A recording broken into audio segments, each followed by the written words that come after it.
Dans une précédente vidéo, on a vu comment coloriser les vieilles photos. Donc on a fait ça à l'aide de calques vides qu'on remplissait de couleurs et des masques qui étaient rattachés.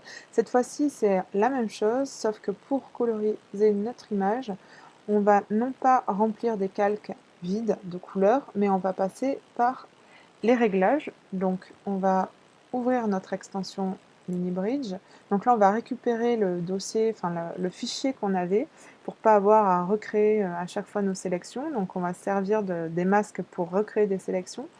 Donc on ouvre notre PSD qu'on a créé dans la vidéo précédente. Donc là, on voit bien nos calques et nos, nos masques. Donc on va venir sur notre photo, là où on a créé la densité, donc c'est densité moins, densité plus, densité moins. On va dupliquer ce calque. Donc préalablement, ce que je vais faire, c'est que je vais organiser tous ces calques dont on ne va plus servir dans un dossier. Donc je crée un nouveau dossier. Et je vais donc mettre dans ce groupe tous mes calques de couleur. Ce sera plus pratique pour l'utilisation de nos masques. Donc là, c'est les masques que je vais venir récupérer uniquement dans ce dossier. Donc je duplique mon image parce que là, c'est pas sur un calque vide que nos réglages vont se faire, enfin la couleur va s'appliquer, mais sur notre image directement. Donc cette image-là, je vais la dupliquer autant de fois que ce que je vais avoir de couleurs à apposer sur mon image. Donc on peut venir donc dupliquer le calque par le petit menu de la palette calque. Autrement, on fait glisser notre calque sur nouveau calque, ou encore plus simple, on fait un pomme J. Donc pour dupliquer très rapidement nos calques. Donc, je vais venir me positionner sur mon premier calque. D'abord, je vais aller chercher dans les masques ma sélection. Donc je vais commencer par celle du bas. Donc je vais récupérer, voilà, on voit bien le masque. Je vais récupérer la sélection du bord de la piscine. Je vais venir sur mon premier calque pour appliquer à ce calque-là le masque donc, de la piscine. Donc là, ce qu'on va faire, c'est qu'on va rien forcément voir pour le moment. On va d'abord récupérer tous les masques.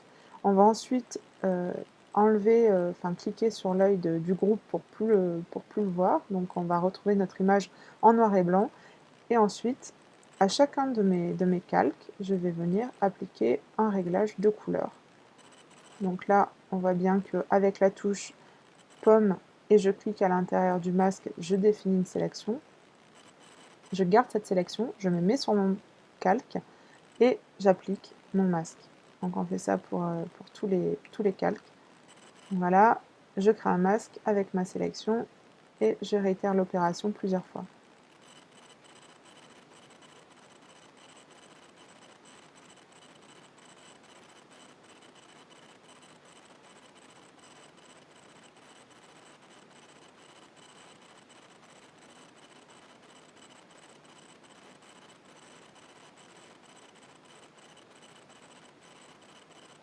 Donc là, j'efface les calques que j'aurais créés en trop. Je viens sur mon groupe, j'enlève, je le masque, donc on ne le voit plus. Et là, on ne voit que la photo en noir et blanc.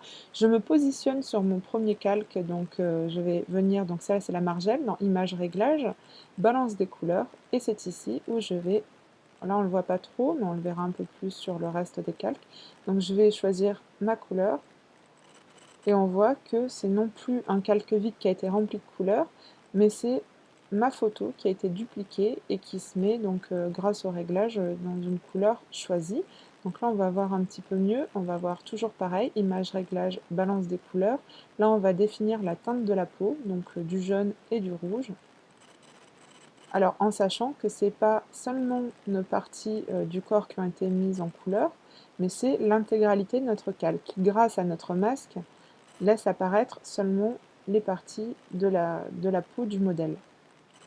Donc là, on va faire pareil pour la serviette. Donc on voit bien notre masque, enfin notre calque, pardon, qui se remplit entièrement de bleu, et notre masque qui permet, avec la couleur noire, de masquer notre couleur sur les zones indésirables, et avec le blanc, de laisser apparaître notre couleur donc sur la serviette.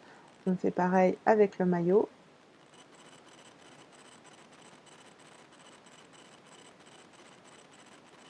Et toujours pareil, comme on a pu venir modifier le masque, donc la couleur pour peaufiner un peu notre sélection sur les calques vides qu'on a remplis de couleurs, on va pouvoir faire la même chose en venant sur nos masques et avec le pinceau en noir ou en blanc, effacer ou ajouter des zones de couleur à notre image.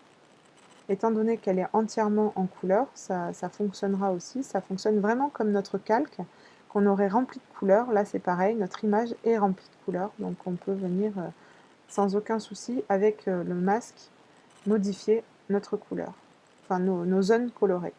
Donc là on fait les yeux, on va finir par les cheveux et le ciel.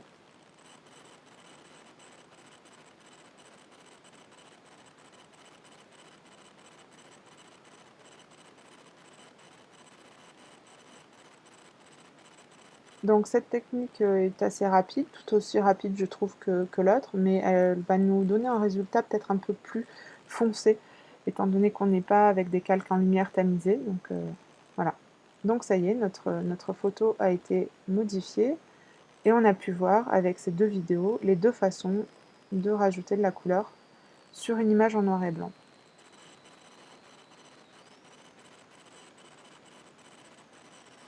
Donc avant et après.